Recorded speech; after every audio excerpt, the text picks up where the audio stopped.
Bienvenue à tous et merci de nous rejoindre pour cette nouvelle édition du QG Week-end. Au sommaire de ce journal, l'opposition et une partie de la société civile togolaise continuent d'exiger l'alternance politique et dénoncent un pouvoir qui veut les réduire au silence. Une opposition qui appelle à un changement de stratégie face aux multiples échecs. Le président nigérian Muhammadu Buhari a ordonné l'ouverture des postes frontières fermés depuis août 2019, une mesure controversée qui pour les autorités du Nigeria devrait permettre de développer l'industrie locale et freiner les importations, notamment à partir du port de Cotonou au Bénin. Et l'Union européenne interrompt l'aide financière accordée à l'Éthiopie en raison des combats dans la région du Tigré. Des civils auraient notamment été la cible des forces gouvernementales. Mais tout d'abord, la validation au Burkina Faso par le Conseil constitutionnel de la réélection pour un deuxième mandat de 5 ans du président sortant Roch Marc Christian Kaboré, réélu avec 57,74% des voix lors de l'élection qui s'est tenue le 22 novembre dernier. Il arrive donc officiellement en tête face à l'opposant Eddy Komboigo, candidat du Congrès pour la démocratie et le progrès, et devant l'ex-chef de file de l'opposition Zéphirin Diabré, président de l'Union pour le progrès et le changement, crédité de 12,46% des suffrages. Aucun recours en annulation n'a été porté auprès du Conseil constitutionnel. Les multiples tentatives visant à aboutir à l'alternance politique ont toutes échoué au Togo, un bilan que déplore l'opposition mobilisée pour ce combat depuis des décennies. Et une nouvelle fois, la dernière élection présidentielle ne lui a pas permis de réaliser cette alternance. Face à l'urgence, beaucoup appellent à une refonte de l'opposition. Reportage de notre correspondante au Togo, Emefa Kofi. L'opposition togolaise en lambeaux. La présidentielle de février 2020 semble diviser et réduire davantage au silence les partis politiques de l'opposition. La dynamique Boduro, qui tentait de mener la lutte contestataire réclamant sa victoire à la présidentielle, n'a pas été épargnée.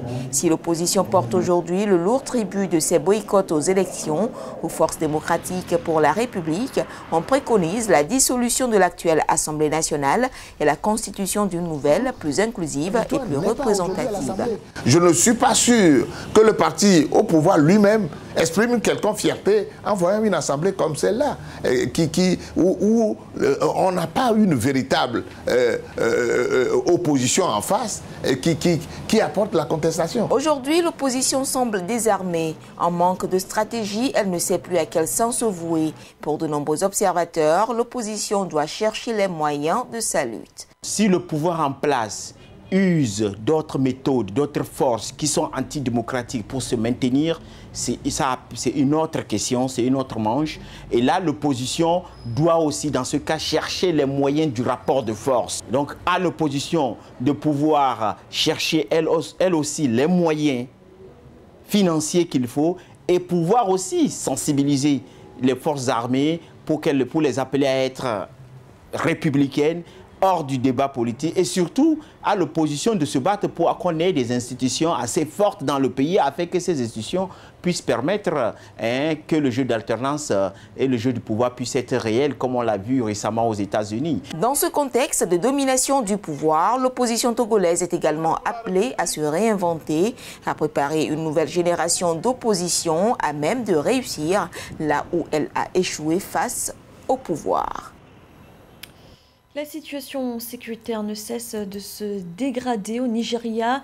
Le récent enlèvement des 344 lycéens de Kankara nous l'a rappelé. Rapt de masse revendiqué par le groupe terroriste Boko Haram qui a fini par les libérer. Cet enlèvement est l'illustration du niveau d'insécurité qui règne dans le pays. Des milliers de personnes ont été tuées ou blessées dans plusieurs villes du nord-ouest. Philomentine. L'attaque la plus meurtrière menée au Nigeria contre des civils en 2020 a fait environ 110 morts le samedi 28 novembre 2020 dans le nord-est du pays. Encore dans la nuit du jeudi 10 au vendredi 11 décembre dernier, des lycéens ont été enlevés dans leur établissement scolaire dans l'état de Katsina, dans le nord-ouest du Nigeria. 333 d'entre eux sont toujours officiellement portés disparus. Une attaque revendiquée par Boko Haram. Mamadou Buhari, son élection a suscité beaucoup d'espoir. Mais ce qui est important de comprendre est qu'il a plutôt opté pour une stratégie nationale en essayant alors d'engager des financements importants au niveau des renseignements généraux et services secrets, et parfois constitués par des chefs issus des régions du Nord. Aujourd'hui, cette politique de sécurité est quasiment à la croisée de ces chemins. Le Nigeria, un pays d'Afrique de l'Ouest en proie à une insurrection djihadiste depuis plus de 10 ans. Les violences se sont intensifiées et le nombre de victimes est en constante augmentation.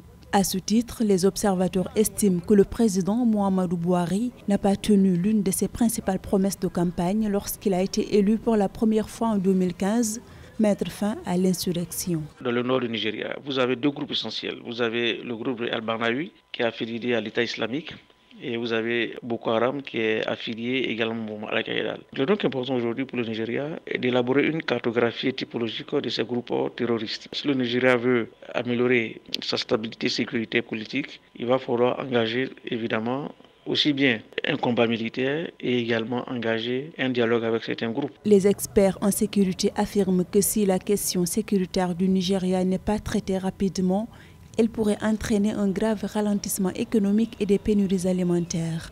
En ce moment, le Bureau pour l'Afrique de l'Ouest et le Sahel dénombre environ 7,7 millions de personnes qui auraient besoin d'une aide d'urgence en 2020 dans le pays.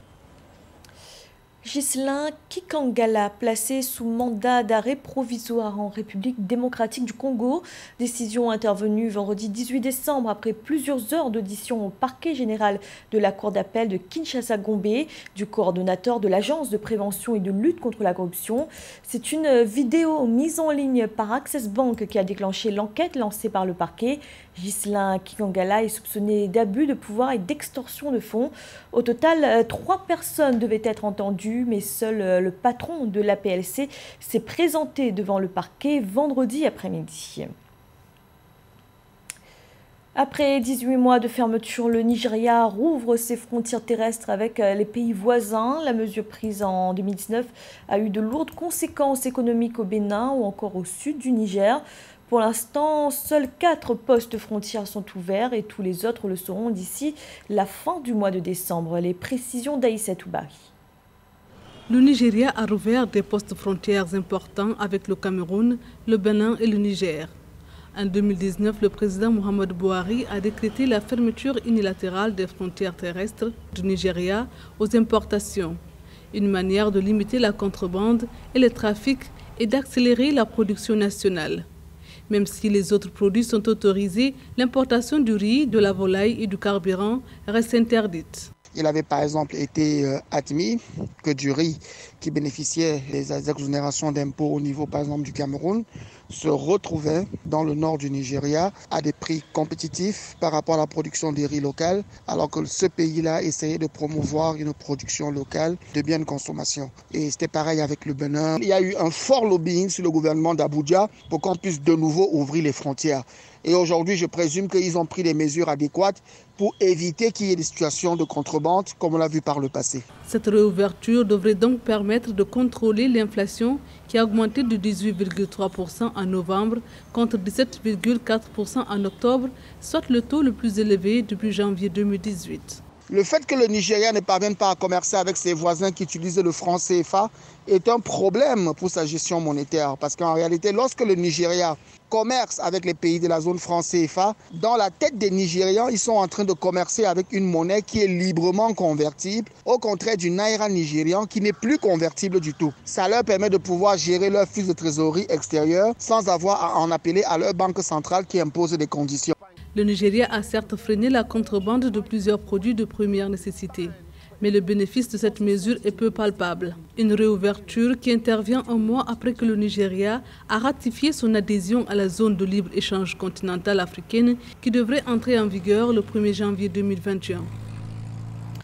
En raison du conflit dans la région du Tigré, l'Union européenne a décidé de suspendre le versement de près de 90 millions d'euros d'aide budgétaire au gouvernement éthiopien. Gouvernement qui, le 4 novembre, a lancé une offensive dans le Tigré, faisant des milliers de morts et près d'1 million de personnes déplacées. Aïssatou Bari. L'Union européenne a décidé de suspendre le versement de près de 90 millions d'euros d'aide budgétaire à l'Éthiopie à raison du conflit dans la région du Tigré. L'institution souhaite par cette mesure une cessation des hostilités et la résolution par des moyens politiques du conflit. L'Occident agit de la même manière tout le temps. Ils sont convaincus que le niveau de pauvreté maintenu en Afrique devrait être manipulé au gré des problèmes pour être en mesure de peser dans la balance des décisions. Mais je crois simplement que c'est une erreur et l'Afrique est en train de s'émanciper de l'argent et de sa perception par rapport au pouvoir. Les fonds dont le versement est suspendu s'élèvent au total à 88,5 millions d'euros. Dans le détail, 60 millions sont destinés à développer les liens logistiques et les connexions entre l'Éthiopie et ses voisins. 17,5 millions vient en soutien à la santé et 11 millions pour la création d'emplois en faveur des réfugiés. C'est une question de dignité pour les dirigeants africains, mais également leur responsabilité vis-à-vis de leur population. Si pour de l'argent, ils devraient être en mesure de changer leurs décisions, je pense que ça ne marcherait pas. On sait le voir dans d'autres pays où les mêmes outils ont été utilisés. On s'aperçoit justement que ça ne marche pas toujours. Et le meilleur exemple de la faiblesse du levier financier pour faire décider les gens, c'est la Palestine. On peut regarder ce que cela a donné, le nombre d'années que cela a duré. La reprise des paiements est soumise à un certain nombre de conditions, notamment un accès humanitaire total pour venir en aide aux populations dans le besoin au Tigré. Les combattants auraient fait des milliers de morts selon l'International Crisis Group. Près de 50 000 habitants du Tigré ont fui au Soudan voisin et un nombre indéterminé ont été déplacés à l'intérieur de l'Éthiopie. À Madagascar, une étude scientifique menée par l'Institut Pasteur et le ministère malgache de la Santé indique que 40% de la population aurait été en contact avec le virus du Covid-19. L'étude démontre que l'immunité collective semble avoir été atteinte, mais compte tenu de la durée de vie limitée des anticorps, le pays n'est pas à l'abri d'une seconde vague. Samantha Saberou Sabubanga.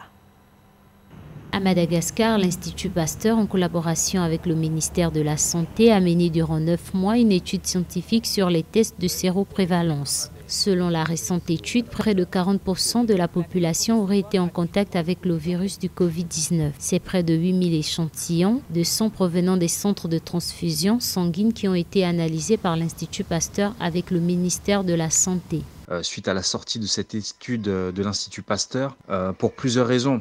Tout d'abord, ce qu'on peut énoncer, c'est qu'il y a un précédent entre les autorités malagasy et l'Institut Pasteur, puisque, souvenez-vous, au tout début de la crise sanitaire et des premiers cas détectés de Covid-19 à Madagascar, il y avait eu des tests qui avaient été surestimés, puisque 67 cas positifs avaient été détectés, alors qu'à Madagascar, il n'y en avait que 5, ce qui avait provoqué une réaction vive des autorités malagasy et surtout le retrait des premiers tests faits par l'Institut Pasteur. Cette étude tend à montrer que, malgré les mesures mises en œuvre par le gouvernement, le virus a fortement circulé à travers le pays. Cependant, la Grande Île a enregistré moins de décès comparé à d'autres pays. À ce jour, le pays compte 17 587 cas, dont 16 992 guérisons et 259 décès. On sait aussi que Madagascar est toujours pour le moment dans une relative opposition ou concernant notamment les protocoles qui sont mis en place, les protocoles de prise en charge des patients et de la population via le Covid Organics, qui fait toujours l'objet acerbe, surtout par les pays occidentaux, depuis le début de cette crise sanitaire, en disant que Madagascar ne s'inscrirait pas dans le dispositif COVAX Facility, visant du coup à bénéficier pour tous les pays à faible revenu intermédiaire. Forcément, sans rentrer dans des théories complotistes ou dans quelconque pensée qui n'aurait pas lieu d'être, on peut se demander quel est l'intérêt de sortir cette étude à ce moment-là. Alors que les premières campagnes de vaccination ont débuté à travers le monde, les autorités malgaches se montrent toujours aussi sceptiques à l'égard de la vaccination, préférant pour l'instant mettre en avant les remèdes traditionnels. C'était le journal de la rédaction. Merci de l'avoir suivi. Retrouvez dans un instant une nouvelle édition de l'information.